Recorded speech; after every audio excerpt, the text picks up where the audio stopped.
Hot 91, your choice for hip hop and R&B. So hello there. Yes, a new episode of Hampton Roads Voices is live right now. Of course, you know that because you hear my beautiful voice. It is your host and producer, if I say so myself, Kilo. And this episode is really important, it's needed, and it's timely because we are talking about voting. Dun dun dun. Yay. And right, yay. And the title of tonight's episode is entitled Rock the Vote, and that's exactly what we want you to do. We want you to rock the vote. Okay, it's very important. We have a special election coming up here on Tuesday, November the 7th, and a couple of officials will be running, and I know I am guilty as well. Sometimes we just get out there and we just vote along our party lines. You know, I vote Democrat all the time, so I'm just going to go ahead and vote Democrat. I vote Republican all the time, so I'm going to go ahead and vote Republican. But, you know, let's encourage ourselves and our loved ones to know exactly who we are voting for. What are the platforms exactly are they standing on? Because, you know, just because they're Democrat or just because they're Republican doesn't really mean that they can really be standing in aligned to what you want for your state, what you want for your locality. All right. So we are, I have very special guest experts like I do every week that will be helping us to know who these candidates are. A brief overview about who they are. I mean, we don't have to know too much about them. I don't need to know what's their favorite food, but I do need to know how they feel about particular issues and particular topics. So we're going to know who will be on the ballot, even all the way down to your particular city, your locality, Chesapeake, Virginia Beach, all Hampton Roads. Okay. So I'm going to introduce my wonderful guest today. I have Dr. Carol J. Pretlow. She is a tenured associate professor of political science and the director of the consortium. Is that how you say that? Consortium. Okay, then. For strategic and global studies right here for the Department of Political Science at the Norfolk State University. Hello, Dr. Pretlow. Hello, everybody. Yes. Thank you for being here. I've heard when I was putting this show together, everybody around me said, get Dr. Pretlow. Yeah, they probably hope I'll miss classes so I won't be there tomorrow on Monday. So thank you for being here. Thank you. And I also have the Director of Engagement for Virginia 21. If you know anything about Virginia politics or Virginia elections or anything like that, you have heard of Virginia 21. His name is Tim Sinwinski. Hello, Tim. Hi, everybody. I wish my title was as long as Dr. Pretlow. I feel really underwhelmed now. You are well on your way, Tim. You are a millennial just like me. So we are well on our way. But Director of Engagement is good enough. So let's get into why you guys are special guest experts, if you will. So, Dr. Pretlow, if you can tell us about what you do exactly. I told, the people what your title is. But what do you do? What does the Political Science Department of NSU do? What do you guys have going on? Oh, wow. How long do you have? Well, aside from teaching the regular courses in my focal area is international politics and national security law. But aside from doing that, we help students and prepare them to register to vote, to understand issues, perspectives, and we do it kind of untraditionally. We have debates, we have guest speakers, we take them. For example, last week we went to see Marshall at the film on Thurgood Marshall, and then I coordinated and focused on that in classroom sessions. And so we do a lot of different things. I have a blog, which I haven't had time to write lately, and it's just me. And I encourage students to engage in that because I don't sit there and correct every little thing. It's your flow. Do it.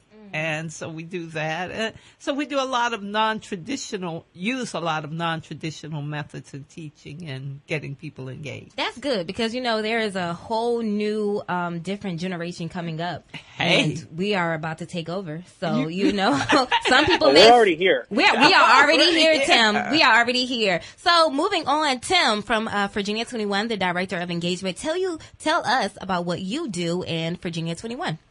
Absolutely. So we're about filling a need, and essentially millennials deserve more opportunity to influence politics, and that's where we come in. So we're a nonpartisan, non-for-profit political empowerment organization that essentially tries to find ways to get the millennial voices to make more of an impact on our state government.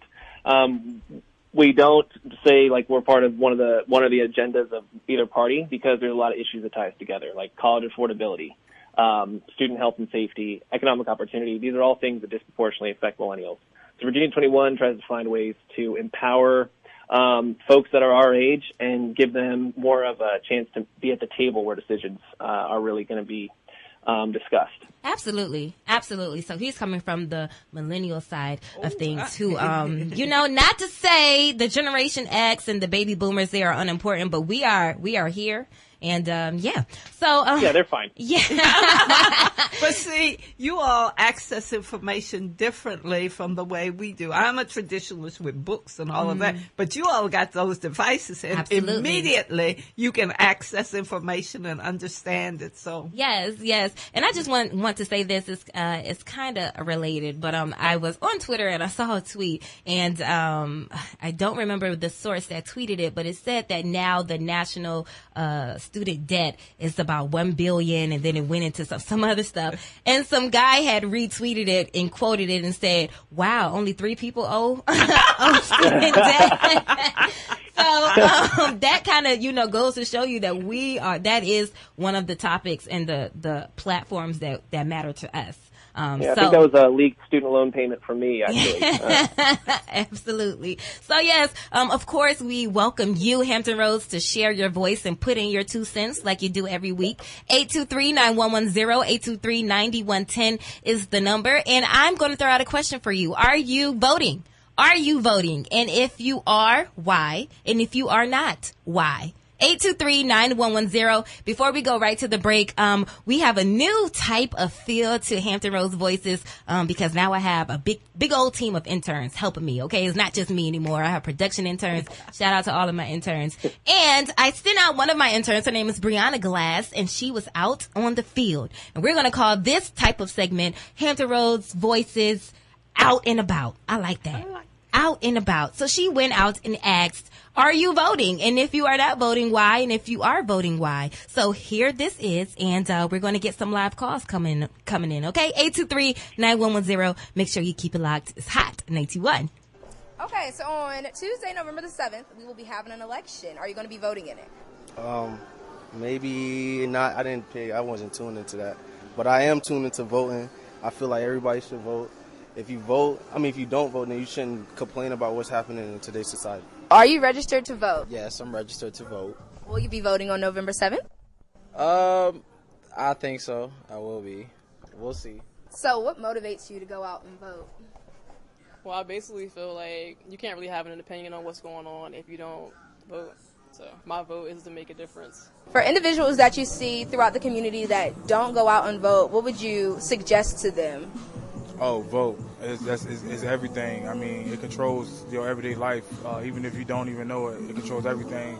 It controls the way you drive, the way you walk through the streets, what you can say out your mouth, what you can't say out your mouth. Vote. It is important, very important. So why do you go out and vote?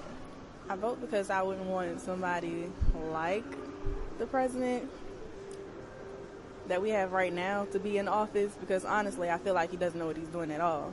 I would rather somebody who knows what they're doing to be in office. What motivates you to go out and vote? My kid and his future.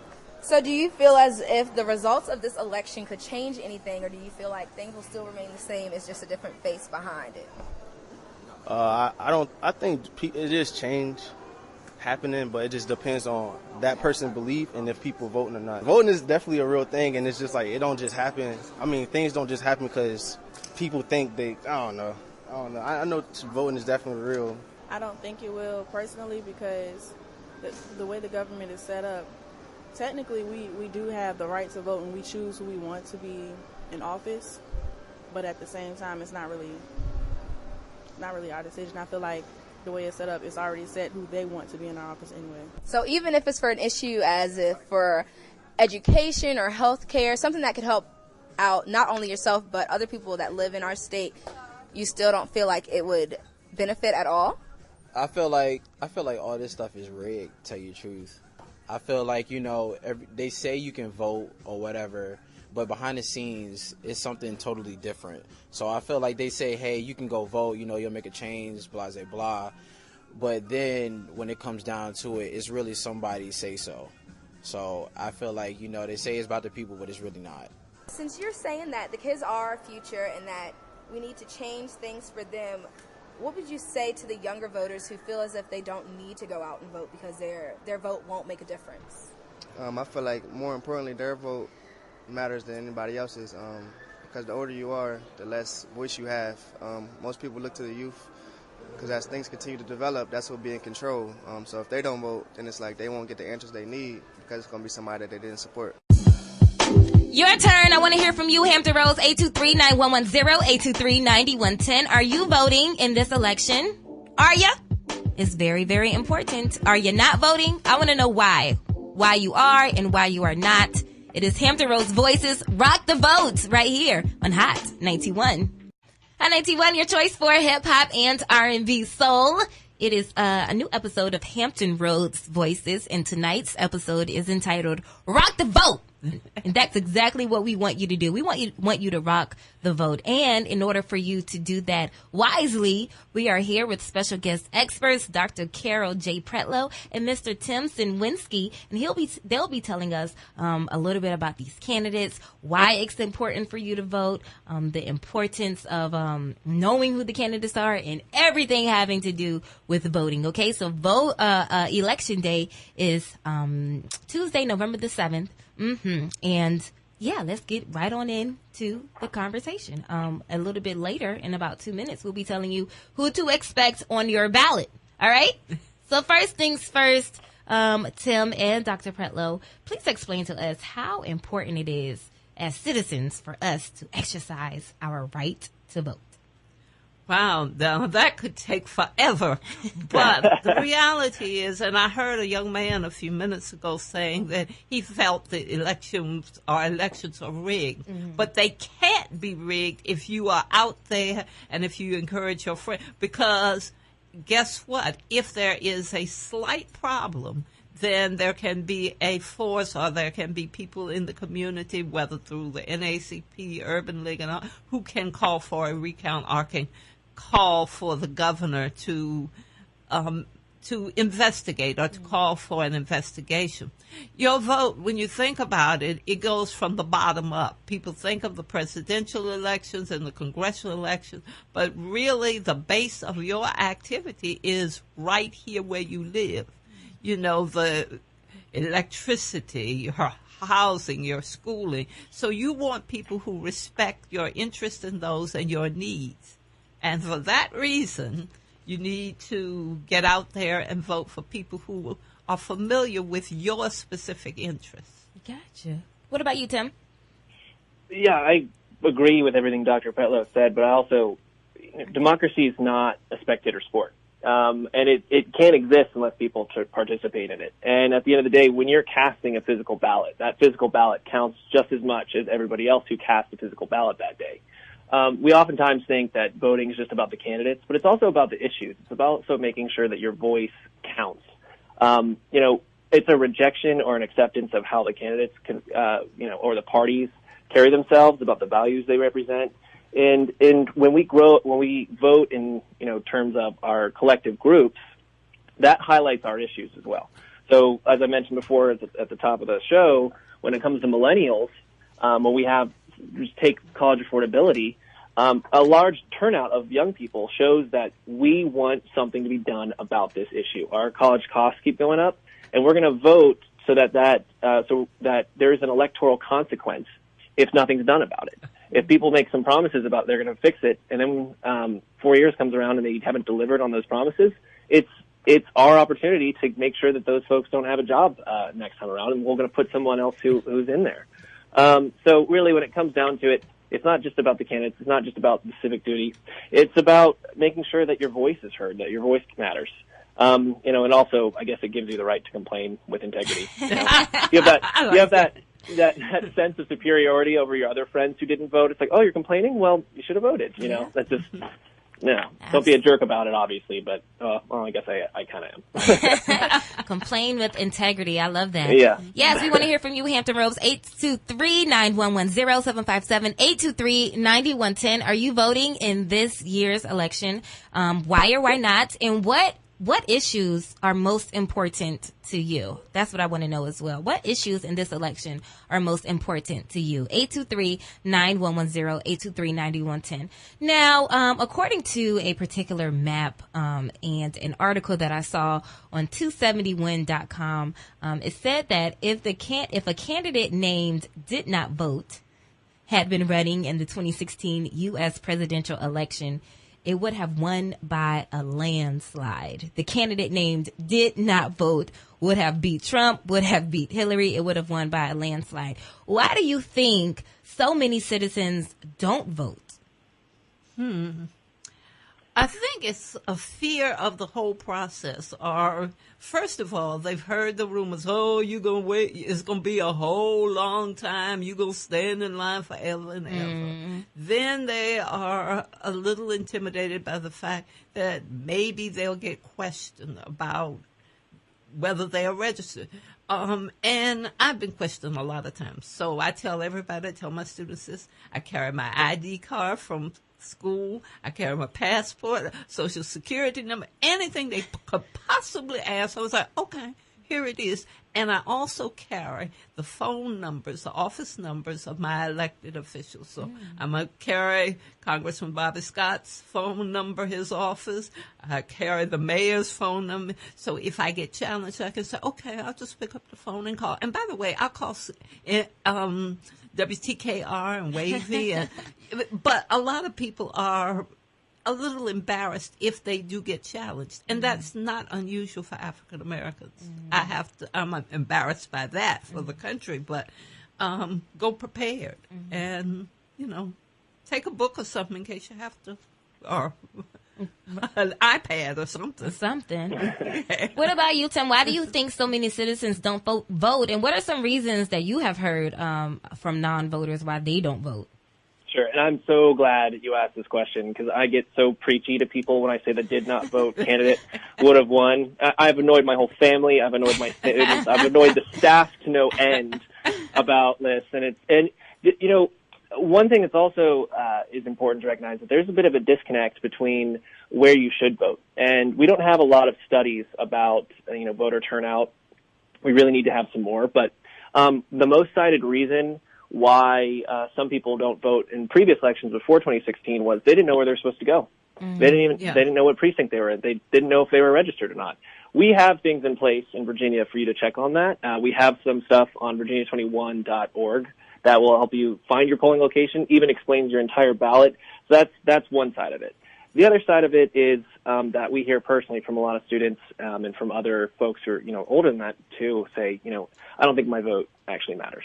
I don't think they care about me. And it becomes kind of a catch-22 because, there might be a disconnect in the representation but the way that we change that is through elections. The way that we jump on the opportunity to make things better for us, to increase our representation, is by voting.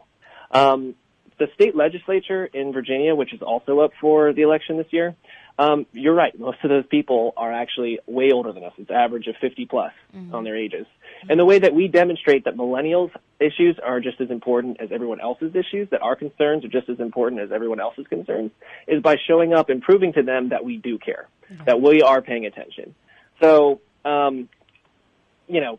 it's a lot of different things, and I wish I could understand every person who's a non-voter, but our job, and I think it's a great thing that you're putting this on the radio, is to make sure that people understand that their voice matters, their concerns matters, and they matter.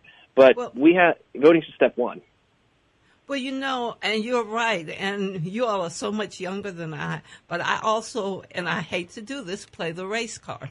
And that is, I look at my ancestors and the people who could not vote. My parents, and even I, for part of my voting career, had to pay a poll tax. And I looked at the number of people that had to fight. And one lady in my community, she's passed a long time ago, Mrs. Amy Palmer. She was from Isle of Wight County. She literally went door by door, knocking on people's doors. And if they didn't have the $3 and some cents for the poll tax, she would say, well, the NACP has a fund, and we'll put you down. And now, to know that people have gone through that, for me not to vote or my relatives not to vote, it hurts because I saw what other people sacrificed so we could. Yeah. That's the point. Yeah. Mm-hmm. Yes. So I want to hear from you, Hampton Roads. 823-9110, 823-9110. If you have any election day questions or any questions about the candidates, and we'll be getting more into them a little bit. Or I just want to know, why are you not voting, or why are you voting? Why is it important to you, and what issues hold most value to you? So all throughout the show, we'll be giving you some election day facts about what time the polls are open, what you'll need to vote, and everything having to do with that. So we'll start right now. Okay, so the polls will be open from 6 a.m. to 7 p.m. Where can they go to find out where they should be voting? Do we know that? Like, a website or something that they can? There is a website, and you can call the city manager's offices and all of those. You can call university stations and all and find out. Yes, call your localities to find out where to vote on Tuesday, November the 7th, 6 a.m. Tim, what do we need in order to vote? An ID is the most important part. You can have your voter registration card, but you need a photo ID at the polling precinct in order to walk in and cast your ballot. So that can be a student ID, that can be a passport, that can be a driver's license, it can be a state-issued ID. Bring them all with you just in case. And there's also information that I'd be happy to send you in case you do get turned away. There's numbers that you can call so that if something seems like it's foul play, they have lawyers on hand that are say, something's wrong here, and they go check it out, and they make sure that people have the right to cast their ballot. And yes, and we'll be telling you all that information about every 10 minutes so that if you're tuning in and out, no one can say, well, I didn't know what time the polls are open, or I didn't know that I just needed an ID. All right. So, like I said, all throughout the show, we'll be doing HRV Out and About is the new little segment, if you will, when we'll send out a reporter, or what's the word that people go out, not the reporter or the journalist. I forgot what you call them when they go out on the field. I'm a figure out that word. But yeah, we send out one of the interns of WNSB, this here station, and her name is Brianna Glass. And she, went out and asked the people of Hampton Roads, why are you voting? Why don't you vote? And this particular, she ran into some people that said that they just don't vote at all, and they explained why they didn't. Yeah, so let's get into it, and then we'll be right back. It's Hampton Roads Voices on Hot 91. What motivates you to go out and to vote? I don't vote. Why don't you vote? Really, I don't really pay attention to the government too much and just all that politics and stuff like that. The things that I do pay attention to is like laws that are passed, bills that are passed, things that people should really pay attention to, not what is put on the news, but things that they don't really tell you about, you know what I'm saying, or things that you got to go and read or open a newspaper about. People don't even buy newspapers no more. So, with all the stuff that you learned in school about voting and politics and all that, do you feel like that shaped you into wanting to vote now so that you can make a change for the future generations? I mean, it made me want to vote, but then when I really look at how much our vote counts, it really doesn't. So then it kind of pushed me away to vote. So you feel as if your vote doesn't matter? Yes, that's how I feel. I believe that the people in general should vote on legislation as opposed to politicians. That way, whether you get a even or odd result, it's better that way that the people had a chance to vote on that, as opposed to the however many or so people that they have in politics to do all of that right there, because they never seem to get it right. And you can't please anybody. You can't please the people, so let the people vote on what happens. You know what I mean? What motivates you to go out and to vote?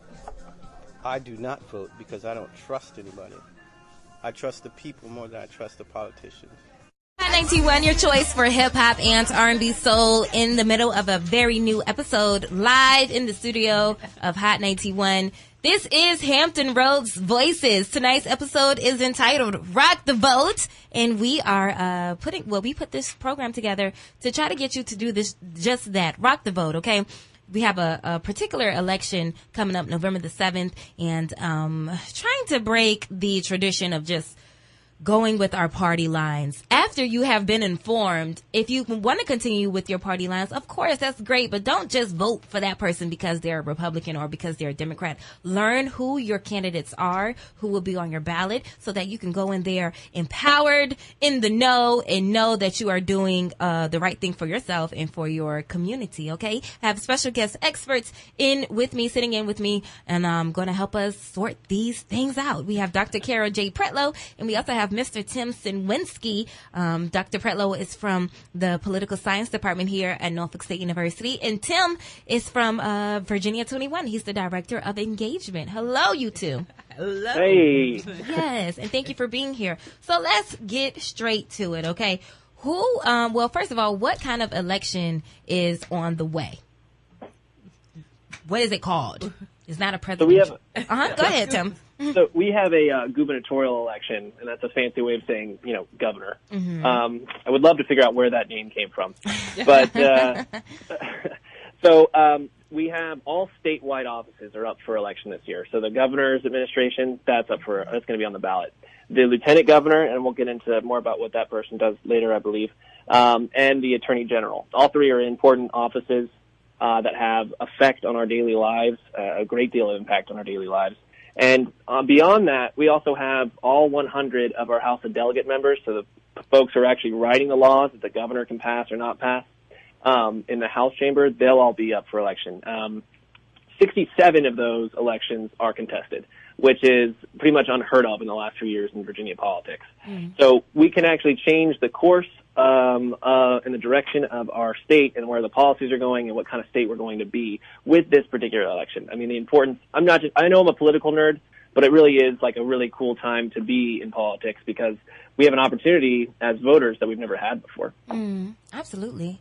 And in addition to the state seats that are up for grabs, we also have some local seats too, Hampton Roads. Okay, so listen up, all right, for your city. So Chesapeake, you will be voting for clerk of court.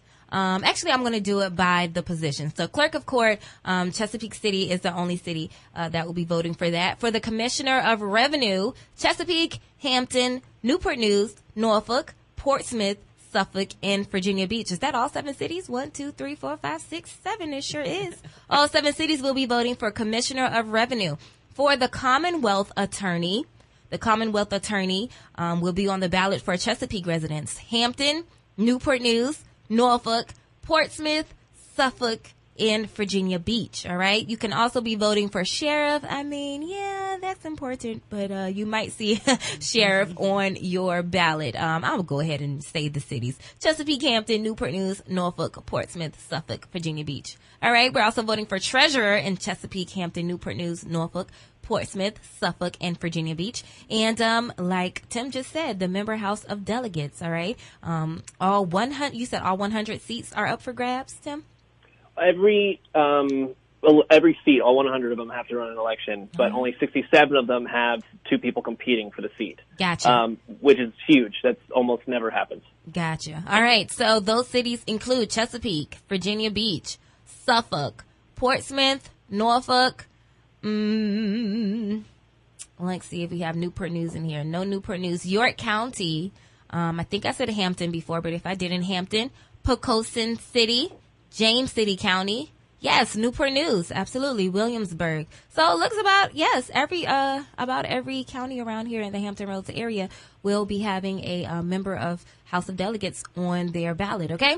So that is who will be on your ballot. I think you should go and do a little bit more research and see who these candidates are. I'm going to try to get it in a little bit later, but we have a show to do. Okay. All righty. So for the governor, let's get into the governor and who these men are. We have 3 candidates. We have Republican Edward W. Ed Gillespie. We have Democratic nominee Ralph S. Northam. And we have Libertarian Clifford D. Hyra. And I want to throw this out here for our listeners. We are not telling you who to vote for, but what we are telling you is to vote. All right, so we're going to tell you about the platforms of all of these candidates, all three of these candidates, and go out and vote. Again, I want to hear from you, 823-9110. If you have anything to say about voting, you want to let your 2 cents be known, hey, I want to hear it. 823-9110, 823-9110. All right, so I have some facts here about these three candidates, but is there anything that you know from the top of your head, Dr. Prello and Mr. Tim, who about these candidates? What do you know, unbiasedly, of course? See, you put me on the spot. Well, I'm not going to tell you what I know about them specifically, but I'm going to tell you about my strategy for finding out about them. First of all, I start with the issues that I'm interested in, and you mentioned that at the beginning. Yes. Okay, education. So the first thing I do is say, well, what is Nordstrom's position on education? What is the opponent's position? And then from there, I say, well, okay, cross-reference to budget. How they going to pay for this? And go right down there. And then what will this mean for my taxes? So it's an intricate process. So I might start out with education, and it might be 2 or 3 days before I get down the line to environment or healthcare or something else. Then I ask myself, how is this in line with the national perspective? And what does this mean? Now, for one candidate who is very conservative, I might look at what is his alignment with Trump, or if there is a more of a feel for the Republican Party than for the specific president himself. So absolutely, that's how I do it. And I want to just put in this unbiased remark here, okay? That even though, yes, Trump ran as Republican, he is in office as a Republican. I just want to throw out there that there are plenty of Republicans who are don't want nothing to do with this man. So I don't want everybody to be like, oh my God, if you are not a Trump supporter, oh my God, no Republican, because we're going to have another Trump in office. You never know. Just make sure you're looking at the facts. And I like the way that you research your candidates and find out their platforms. How about you, Tim? Do you have a particular strategy in finding out more about candidates? So again, I'm a millennial, so it needs to be accessible with my cell phone as easy as possible. And Virginia 21 actually created a way for everyone in the state to do that. So on our website, if you go to our Take Action page at virginia21.org, there's a button you can click that says Make My Plan to Vote. It opens up another site, and you just type in your address, and it has every single candidate that will be on your particular local ballot. And it has who they've been endorsed by, where they're from, a little bit of their biography, and what their stances are on particular issues. And then you can save all of those, all the information that you researched onto one place, and then they'll send it back to your cell phone via text message or email, or even put it on your Google Calendar. So that's my research strategy is cool. Being lazy compared to Dr. Petlow's take on it. But for us, like, from a Virginia 21 standpoint, again, we agree we're nonpartisan. I don't want to tell people who to vote for. But we break down the policies. The higher education is one of our biggest ones, and there's a pretty, it's different approaches from Ralph Northam and Ed Gillespie. Cliff Hyra, the libertarian, doesn't have as much on it, but it seems to be the difference between Ralph Northam's side. He wants to do a lot of things through the law. He wants to, one of the plans he has is when it comes to science education, make that, if you go through community college, free, with the caveat that they have to work for the state government for 1 year. That's one side of it. Ed Gillespie, on the other hand, wants to try to foster and encourage business partnerships with colleges, and see like how they can bridge the gap between what employers are seeking versus what recent grads need to have for qualifications. So it's two different approaches. You can look at which one you think is best. I think both of them want to build up the workforce through higher education, which is a good step in the right direction. And that, by the way, is because millennials are showing up in elections and beyond that through Virginia 21. Not to tout our own horn. Actually, it's absolutely to tout our own horn. But, so that's just an example of one of the policies and the vast amount of plans that both candidates are offering. Absolutely. All right. So I do have a brief bio, and this is coming from WTOP.com about our gubernatorial candidates, the candidates that are running for governor of Virginia, okay? So we'll start with Ed Gillespie. He previously served as a chair of the Republican National Committee and was an advisor to former President George W. Bush. He made an unsuccessful bid for U.S. Senate in 2014. He lost to Democrat Mark Warner. All right. He's, of course, the former governor. He hails from Fairfax County. Okay. So what he is big on, Gillespie, is improving the state's economy. That's his top priority. He said, quote, "My policies will put us on the path to be number one in the country in economic growth and job creation," end quote. All right. So he proposes cutting state income tax rates by 10%, which he said would invigorate the economy and ultimately put more tax revenue in the state treasury. Did he say how? Because okay, I don't have a how. Okay. It doesn't pass the Dr. Pretlow test. He said he wants to cut these over the 3 years. Okay. What else do I have here? He is stuck on the quote-unquote bread and butter Republican issues like tax cuts, reducing regulations, enforcement of immigration laws. All right. So we'll go deeper into the issues of each of these candidates a little bit later, but we're going to move right on along to Democratic nominee Ralph Northam. He is the state's current lieutenant governor. He previously served for 6 years in the Virginia Senate, and as an Army doctor, he treated injured soldiers during Operation Desert Storm. He is currently also a pediatric neurologist. All right. He hails from Norfolk, Virginia, and he says he's fighting for issues that, quote, Virginians care about: safe communities, free from threat of gun violence, good-paying jobs, a world-class education, access to affordable health care, and clean air and water. All righty. And then last but not least, we have Libertarian candidate Cliff Hyra. I hope I'm saying his last name right. Am I saying that right, Tim? Hyra? Yes. Okay. Mm-hmm. Perfect. Cliff Hyra. He is hailing from Mechanicsville, Virginia, of course, graduated from Virginia Tech and went on to earn his law degree at George Mason University. He is now a patent and trademark attorney and has never run for office before. Alrighty, so his platform is reforming a criminal justice system that he said is the, quote, legacy of an overtly racist state government, end quote. He said thousands of Virginians are arrested annually on drug charges, most related to marijuana, which he said the state should legalize.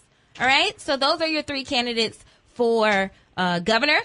Of course, I always advise you to do a little bit more research, but like I said, a little bit later, we're going to be getting into the specifics, the issues, how they feel about the issues. Sounds good?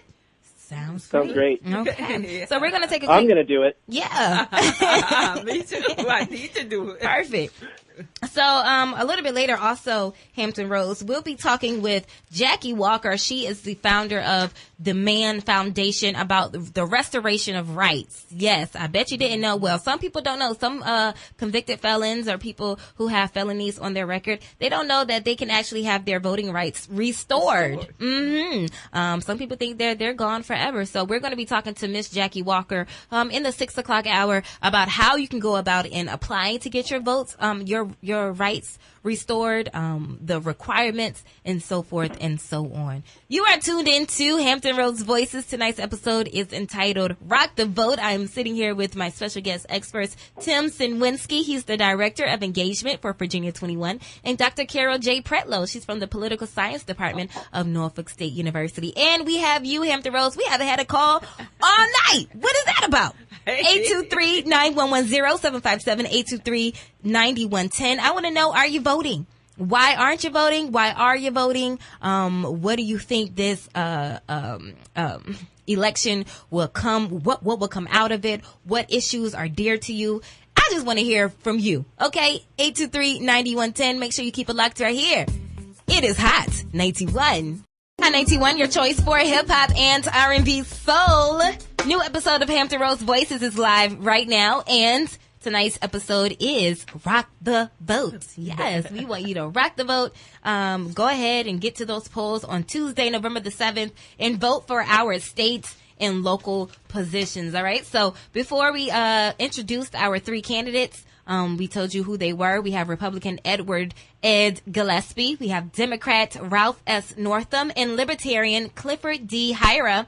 And we kind of went over their platforms a little bit, but now we're going to go more into the issues and how they stand on those issues. But before we get into that, I have to let you know who our special guest experts are. We have Tim Sinwinski here. He's the Director of Engagement for Virginia 21. And we have Dr. Carol Pretlow. She is the professor here in the Political Science Department of Norfolk State University. And they're doing great, exceptional. Are you guys having a good time? Oh, it's wonderful. Oh, great time. Perfect. Yes. And of course, we have you, Hampton Roads. What is Hampton Roads Voices without your voice? We want to hear you.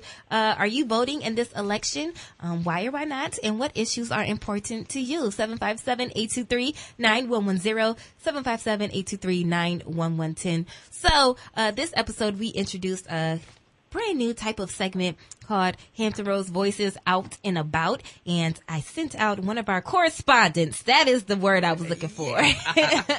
one of our correspondents, her name is Brianna Glass, and she went out, to ask people what issues were their opinions about particular issues that will be presented during this election. So we'll get into that, and then after that, we'll be talking about the issues. All right?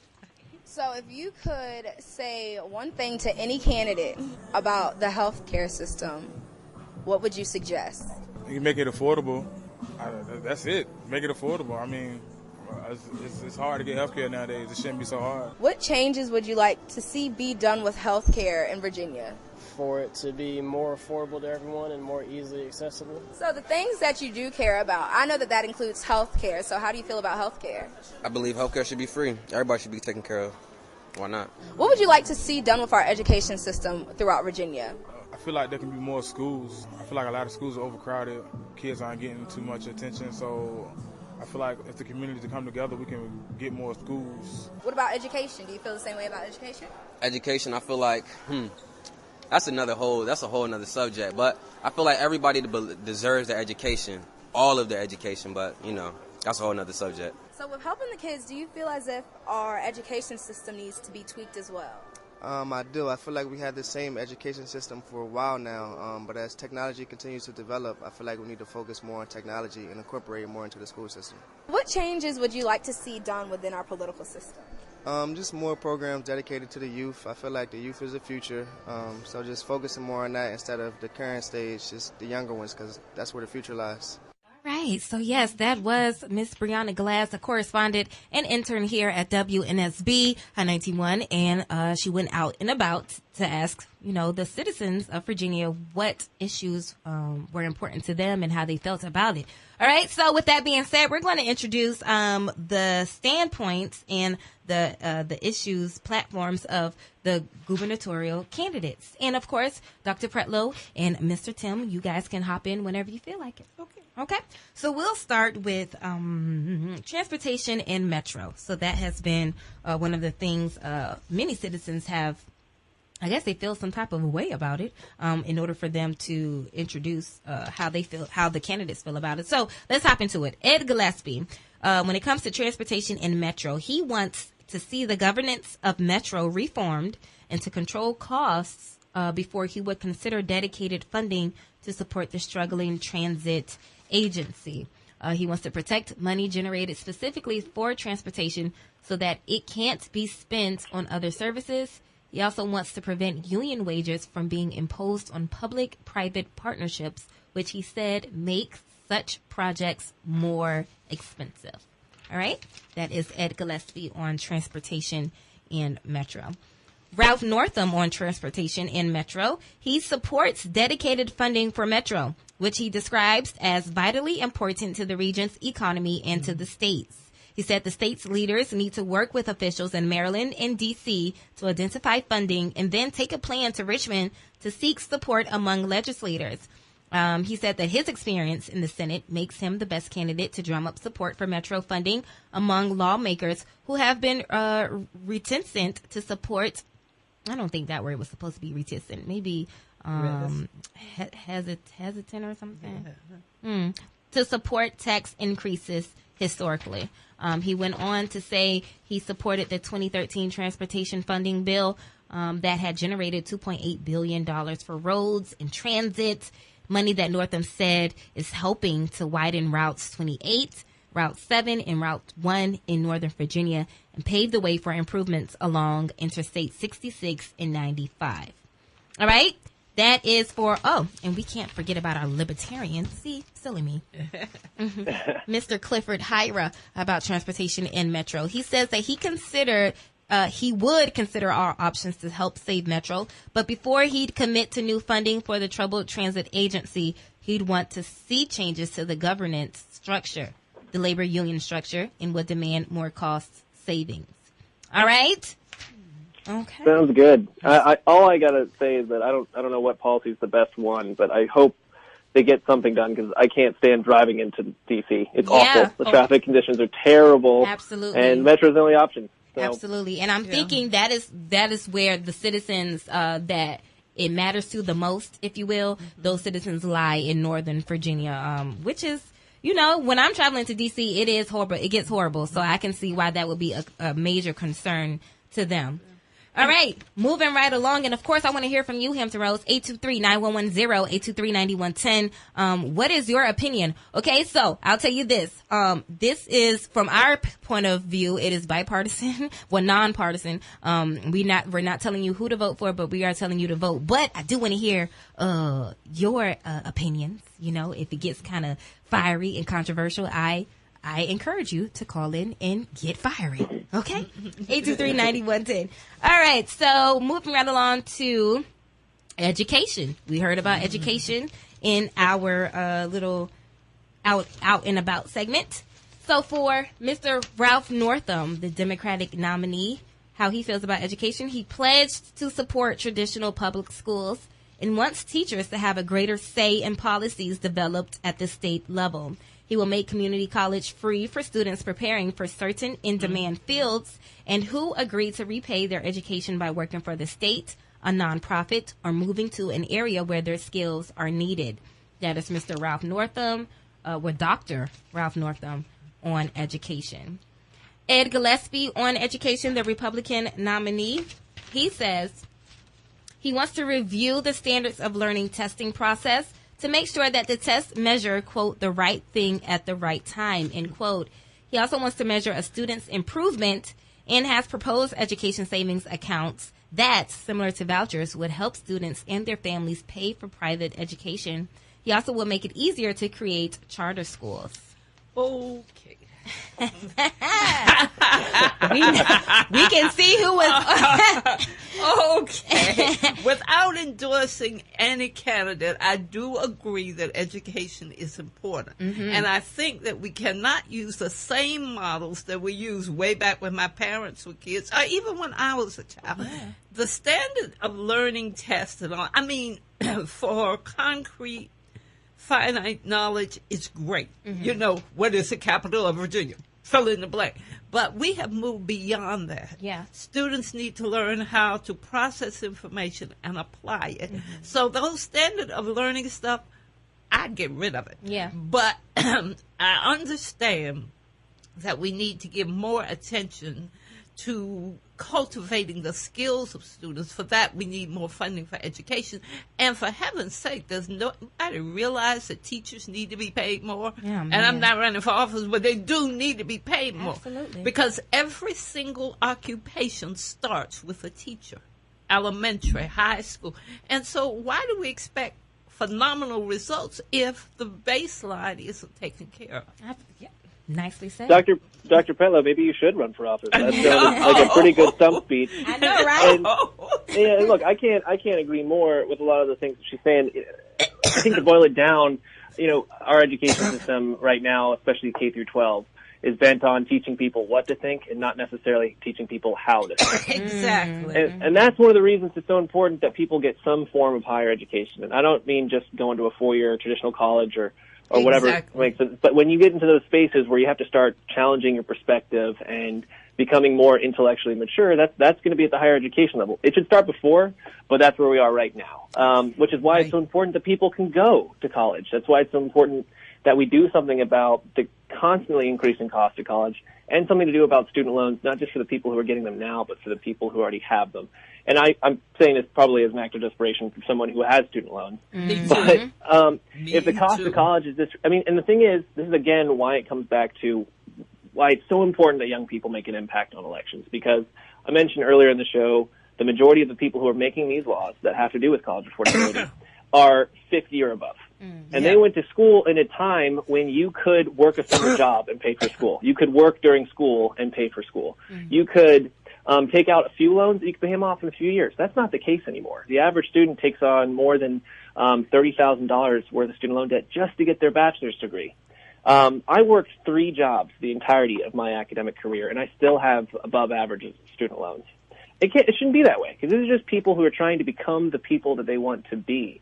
And that shouldn't necessarily be something that has a barrier in front of it. There's more that the state can do, and that's why we have to show up and make a presence and send a message to our elected officials that more needs to be done about this particular issue. Absolutely. I agree wholeheartedly, and I'm old enough to be your grandmother, and I have student loans, and it just amazes me that we are a nation and a state who value education, but yet when people get it, oh no, here's your bill. And that shouldn't be. Mm-hmm. Yes, ma'am. And we didn't forget, but really quick, Hira, the Libertarian candidate who will be on the ballot as well, his stance about education, he supports the expansion of charter schools in the area. He would also revise the standards of learning tests to instead measure a student's progress from the beginning of the year to the end of the school year. Okay, so that is the stance for all of the candidates for education and for transportation and metro. A little bit later, we'll be getting into how they feel about restoration of rights.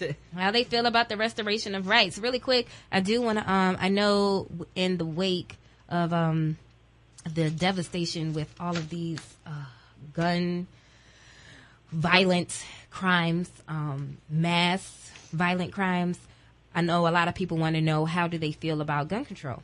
Okay, so I found this particular article by the Washington Post. It is entitled, Gun Violence Royals Virginia Election, NRA Puts Ad on Ice, Gun Control Advocates Cancel Events. And from a little excerpt of this particular article, it says that Northam, let me quote it. Quote, Northam, a former Army doctor who has an F rating an F rating from the National Rifle Association, decried what he called, quote, a proliferation of guns, end quote, in society, and urged gun control measures. All right. And then, end quote. And then moving forward, Gillespie, quote, Gillespie, who has an A rating and endorsement from the NRA, asked for a moment of silence, later telling reporters that it was too soon to discuss policy. All right, so that is when Washington Post reporters asked about gun control laws and things of that nature and how they felt, that was their position.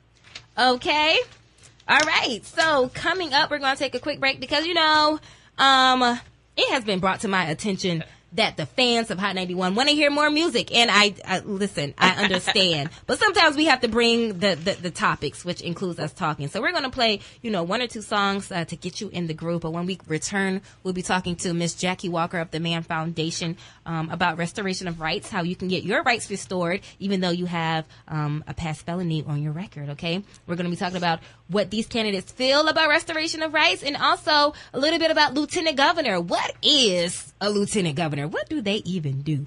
Okay, we'll be telling you what they do, who will be on the ballot for lieutenant governor, their positions as well, and attorney general as well. We have a whole lot coming up here on Hampton Roads Voices. Keep it locked right here. It's Rock the Vote on Hot 91. Hot 91, your choice for hip hop and R&B soul. Hello there. Brand new episode of Hampton Roads Voices is live right now. and it is entitled Rock the Vote. What the word? I don't forget. You can, I'm ready to go ahead and end the show. But it's all good. Rock the Vote is the name of the show. And that's exactly what we want you to do. We want you to rock the vote. And did you know that if you have a felony on your record, then you can actually have your rights restored? I mean, some people think that it's over. Once you have a felony, that it's over. You can never get your voting rights back, but you actually can. And we have a very special guest here, Jackie Walker. She's the founder of the Man Foundation. She's going to be telling us all about how we can go about getting our rights restored and so forth and so on. And, of course, she is joining the special guest experts on the show today, Dr. Carol J. Pretlow and Mr. Tim Sinwinski. Hello, Jackie. How are you? Fine, and you? I'm doing great. Thank you so much for not really sitting down, but being on the phone with us today and telling us all about the restoration of rights. Okay? So tell us a little bit more about the Man Foundation. What do you guys do, first and foremost? Well, the Man Foundation is a foundation that's dedicated to convicted felons, inmates, and their families. We want to decrease the recidivism rate across all of our communities, but especially in the African-American community. Awesome.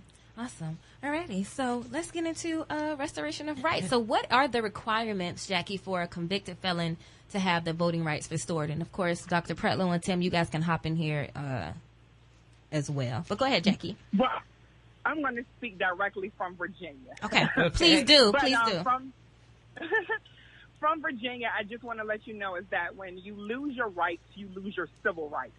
So what that means is that you lose the right to vote, to serve on a jury, run for office, become a notary public, and carry a firearm.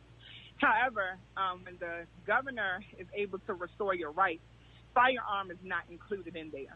So primarily, you have to contact the local circuit court when people ask about the restoration of firearm rights. So I just want to make that clear. Thank you. But to be eligible for the restoration of your civil rights, an individual must just have a felony conviction and they're free from any term of incarceration and or supervision from any felony conviction. So when you actually look at what it just says when you're filling out the application that you've completed serving any and all terms of incarceration, and you've been released from any and all terms of supervised probation, parole, or any other state supervision. Awesome. And I meant to read this before we got Jackie talking, but I just want to run down a very quick history of restoration of rights, recent history in Virginia. Okay, so in April 2016, Governor McAuliffe issued an executive order restoring voting rights to Virginians with felony convictions who, as of that particular date, had completed the terms of their incarceration in any period of supervised release, which is probation or parole.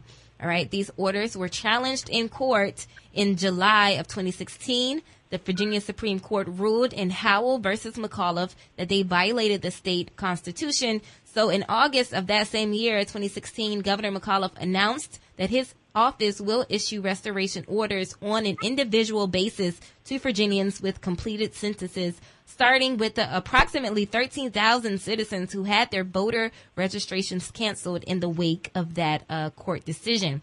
All right. So in April 2017, this year, Governor Terry McAuliffe announced that he had restored voting rights to over 156,000 citizens. I think that's awesome. It's awesome. Yes, it is. All right. So continuing with Ms. Walker, what exactly does that process look like? What are the steps? How long does it take? Do we know that? So primarily what you have to do is that the rights are restored. You have to contact the Secretary of the Commonwealth, and they have a website. And I'll give that information when we come to a close so people would be able to get pen and paper if they want to write down that information. Awesome. But what happens is that when they request the restoration of rights, it will be thoroughly reviewed by the Secretary of the Commonwealth. And they check the records from the Virginia State Police, the Department of Corrections, State Compensation Board, Department of Juvenile Justice. They check everything to ensure that you're eligible.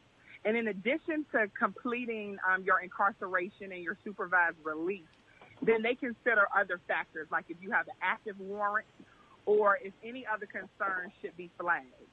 Once all of that is done, that kind of streamlines the process, because if you have any of those things that are pending, then it will get denied. So that kind of streamlines the process, because some people try to register and apply anyway, and they know they have those things still pending.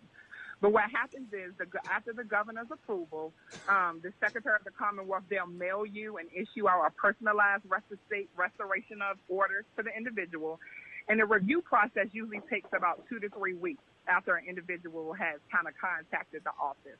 But they do have on their website where you actually can go and check the status. And they do have a telephone number and an email address if you want to check the status, if you feel like that it's been past kind of that 2 to 3 week timeline. Awesome.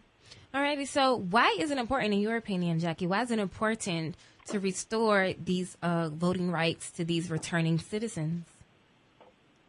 Well, to me, when you look at the disenfranchisement of felons, it's imperative that the state allows the citizens to vote, because I feel like that they need to have a voice in the world that they live in. And to me, it's pretty mind-boggling that you lose your right to vote anyway because you committed a crime. Now, to me, I kind of feel like it's triple jeopardy if you're a felon, because more than likely you served time or you had to do probation. You've had fines imposed upon you, and now you lose your civil rights. To me, it just doesn't make logical sense. But it's from various states in the United States that feel the same way. So, for example, Vermont and Maine, you can vote when you're incarcerated. So if you're incarcerated in the states of Vermont and Maine, you never lose your right to vote. Oh, wow. And then it's 14 other states in the United States and D.C. where as soon as you are released from incarceration, you're able to vote again. But with Virginia and a lot of other states, then you have to be able to complete all of your probation, all of your parole, and then you have to apply, and then you have to have that reviewed. And once that whole process is done, then you're able to get your rights restored only if it's approved. Interesting. Okay. If one takes the first step into that direction, are there any resources available to provide help or advice or kind of hold their hand along that process? Well, the first thing that I tell people to do in reference to working with our organization is that you can go straight to the website, and it's called restore.virginia.gov. One more time. And when you go restore, restore.virginia.gov. And when you go to the website, you primarily just follow the steps that you need in order to have your rights restored. Then if you need additional help, there are plenty of organizations that have restoration of rights clinics. If you need additional assistance, like if you don't have access to the internet, or you feel like you need someone to kind of help you, or, you know, some people oftentimes need someone to be able to help them kind of read the information and explain to them, you can kind of Google that, restoration of rights clinic. For example, before the deadline it was for voting, I know many sororities and fraternities had them. I know the NAACP had them, or just private organizations or non-profit organizations like the Mann Foundation will be able to help you. There's so many organizations out there that if you look on social media or you just Google like Restoration of Rights Clinics, then you're able to find that information. Awesome. Okay, so anybody who is interested in getting their rights restored, if you can give us all of the contact information, the websites, the phone numbers, of course, to the Mann Foundation, to the website that we need, all of that. What is that, Jackie? So if they want to go straight and they don't feel like they need anyone to help them, it's restore.virginia.gov. Or they can call 804-692-0104. And if they get online or they have access to someone to get online, there's actually a paper application that you can fill out if they don't want to put their information on the computer. So with the paper application, they would fill it out and send it in, and then they could see or check the status of their application through the online process. Or if they wanted to write to the Secretary of the Commonwealth, they could write to them at the Restoration of Rights Division, and that is at P.O. Box 2454, and that's in Richmond, Virginia, 23218. If they need someone to help them to be able to fill out the application, the Mann Foundation is always willing to help. And the Mann Foundation can be reached at foundationforman@gmail.com, or our phone number is 757-295-8787. Well, thank you, Jackie, so much for providing that information. I think that's very imperative. And I'm sure a lot of citizens, returning citizens, will definitely thank you for that information. You're welcome, and we're always here because we believe that all citizens deserve a second chance. Thank you. Awesome. The Man Foundation. Jackie Walker from the Man Foundation. Thank you, Jackie. Thank you. All righty. So I know that we, going into the restoration of rights, we want to know the person that we put in that governor's seat, how do they feel about the restoration of rights? So I'm going to go ahead and share their platform on the restoration of rights. Tim, you still with me? I'm here. All right, perfect. So for Gillespie, Ed Gillespie, who is the Republican candidate for governor, he says that he wants the discretion to decide whether violent criminals deserve to have their civil rights restored. He wants that discretion. He says, quote, people who've paid their debt to society and are living an honest life, we want to welcome back and restore their rights, end quote. Then he went on to say, quote, but for violent felons, people who are unreformed, unrepentant, violent criminals, that we need to have a more serious screening process and a vetting process before we restore those rights, end quote. He would also support legislation that would address the rights restoration of non-violent felons, giving them the right to serve on a jury, be a notary republic, or vote. All right, that is Ed Gillespie, the Republican nominee. For Ralph Northam, the Democrat, candidate, the Democrat candidate on restoration of rights, he says he would continue the practice of current Governor Terry McAuliffe to restore the rights of felons as they complete their sentences, regardless of the crime. He supports making restoration automatic. Okay, that is Ralph Northam on the restoration of rights. And our Libertarian candidate, Cliff Hyra, he says he will automatically restore voting rights after an offender had served their time. He will also pardon those who are serving sentences for drug use-related charges. All right? Okay. Sounds good to me. And you know what? Some people have this mindset of, if it doesn't directly affect me, then I don't really care about it. But that's very dangerous. That's very dangerous. I'm not a felon. I've never, had any felonies on my record. But, some people are. People are in this community who are felons, and they should have their right to vote. Well, I think I'm not a felon, and I'm fortunate I haven't, to my knowledge, no one in my family is, but I taught at a correctional center for about 2 years in Franklin, Southampton County. Mm-hmm. And I taught at the prison there at a correctional facility. And people told me, no, you shouldn't do it. But once I got there and talked to gentlemen individually and saw them in my class, I couldn't help but feel that once you have punished someone for something, then that should be the end. Yeah. And they were so excited. The men that I taught were so excited about getting out and coming back to life. And they acknowledged we made mistakes. We are sorry for that. They paid their price, so why can't they come back? Yeah. So, yes. And before we're all in this together. That's my comment on, people don't think it necessarily affects me, but we have a student who was actually a felon, and I remember, I'm not saying one way or the other about what should drive people to vote. All I can say is when his rights were restored, he was over the moon. Good guy, one of those people, like, you talk to them and you just feel more fulfilled after you talk to them. Really nice man. And I can't remember, I'll never forget the day in his face. He had he's in his 50s, and he was posting a selfie with his on Facebook. Oh, I mean, if it drives someone like that to post a selfie with his rights to restoration, I mean, that was just it was a really nice moment for him, and I know that made a real impact on him. So, like I said, we're all in this together. That's awesome. That's awesome. Okay, so we are coming to a close for the show, but before we leave, in about 2 minutes, I'm going to tell you who is running for lieutenant governor, what a lieutenant governor is, what they do in our government, their positions quickly. Now, we'll also be reviewing any election day info, how long the polls will be open, what you need to have with you when you go vote, and of course, what will be on your ballot according to your locality. Okay, so like I said, 2 minutes, and when we return, we will definitely have that information for you. Make sure you keep it locked right here. It is your choice for hip hop and R&B soul. You're tuned into Hampton Roads Voices. Rock the vote. Hot 81, your choice for hip hop and R&B soul. Dr. Prello and I are having such a great conversation. And Tim is here too. He's from Virginia 21. He's the director of engagement. And of course, Dr. Prello is here from the Political Science Department of Norfolk State University. We are about to wrap up the show. We had a great conversation. And hey, I just want to throw out there that our phones were acting funky. So we were not ignoring anybody's calls. If you did call, because I was telling you to give us a call, and if you did, we really didn't see our phones ringing. So we're going to get that together. And then, of course, by the next Hampton Roads Voices, we will definitely hear from you, Hampton Roads. So really, really quickly, Virginia Lieutenant Governor. What is that?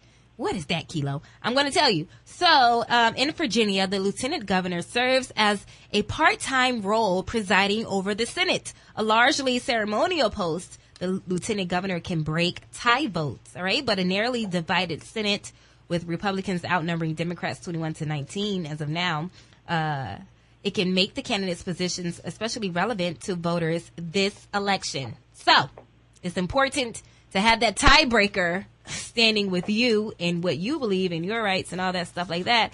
So, we can get the laws passed that favor you, Virginians. Okay, so who's running for lieutenant governor? We have Justin Fairfax and we have Jill Fogel. Is that how we say her name? Jill Fogel? Yeah. Okay. Yeah, nailed it. Perfect. So quick bio of the two. Justin Fairfax, he is the Democratic candidate. He ran with Senator Mark Warner in the 2014 re-election campaign and was a candidate for state attorney general in the 2013 Democratic primary. He was an assistant federal prosecutor in Virginia working on drug and violent crime cases.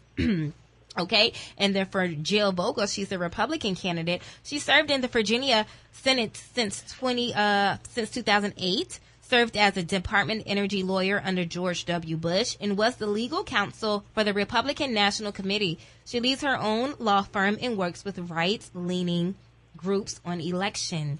Really quick about how they feel on their issues. When it comes to healthcare.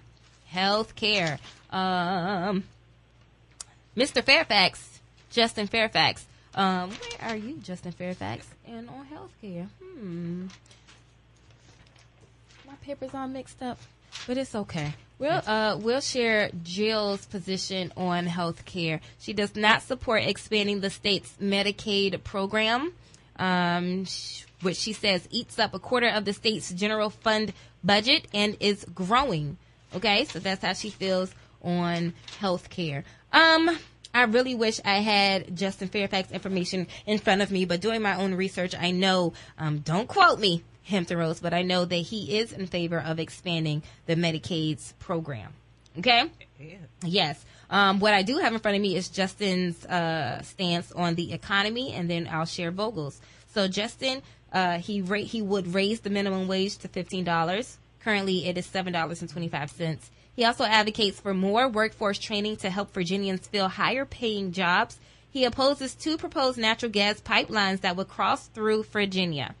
Okay, and Vogel, she says she wants the state to be an energy leader and embraces and quotes all of the above energy policy. That includes coal, natural gas, wind, and solar. She supports 2 natural gas pipeline projects that would cross the state. She said that a new source of energy is needed to bring jobs and businesses to the vast western portion of the state. She does not support raising the minimum wage.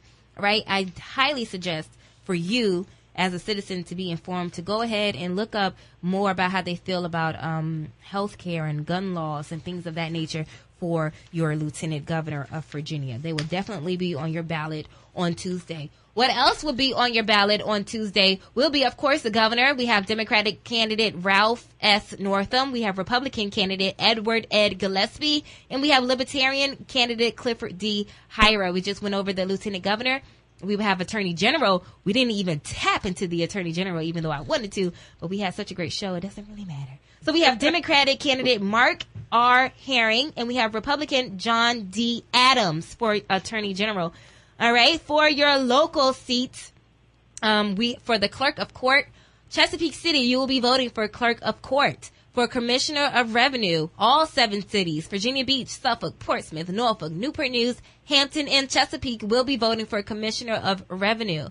For Commonwealth Attorney, all 7 cities again, Chesapeake City, Hampton, Newport News, Norfolk, Portsmouth, Suffolk, Virginia Beach, you will be voting for your next Commonwealth Attorney. Sheriff, you will be voting for Sheriff. You will be voting for Treasurer as well. And all 7 cities, including York County, James City County, and Williamsburg, and Poquoson, will all be voting for member House of Delegates seats. Okay, so yeah. Of course, it's only a 2-hour show, so we couldn't tell you everything in every position of every single candidate running, but I can tell you this, that is very important. It sure is. I want to thank my special guest experts for today, Mr. Tim and Dr. Pretlow. If you guys can share how we can get in contact with you, phone numbers, if you will, if you want, or websites, email addresses, all of that stuff. We can start with you, Tim. Sure. So our website is virginia21.org. Again, if you want to find candidates, you can go on that website, use our Make a Plan to Vote tool. My email is very clever. It's tim@virginia21.org, so it's not too hard to figure out. And sure, I'll share my cell phone because I need people to talk to. My cell phone is 540-272-5358. If you really want to get involved, not just with Virginia 21, but need some background on politics and activism, I have experience in both. I'm always happy to work with young people to try to make a change because we're always told the future's now, but I refuse to wait our turn to make an impact, and that starts with us. Absolutely, Tim. And I want to say, you're doing a very, very good job as a millennial. You know, you holding us down, Tim. So good job. Good job. I'm just doing what other millennials are telling me to do. It's a shared effort. Yes, absolutely. And Dr. Pretlow, how can we get in contact with you? Norfolk State University, Pretlow at nsu.edu. Phone number 757-823. Wait a minute. Because I have some 8999. There you go. 8999. Okay. Yeah. Perfect. All righty. Well, thank you, Hampton Roads, for listening. We will be back next week with an episode of Hampton Roads Voices. Don't forget to follow us and subscribe on YouTube. You can get more information, not even more information, but you can re-listen to this particular episode, the episodes that we've done in the past, because we give you so much information that it's kind of hard to take it all down while you're driving in your car. So just look up Hampton Roads Voices on YouTube, Hampton Roads Voices, and subscribe. And don't forget that we are re-airing this particular episode on this here Sunday, coming up at 12 noon. Thank you so much for listening. Have a great day. It's hot. 91. The views and opinions expressed on this program are not those of Norfolk State University or WNSB FM. Thank you for listening.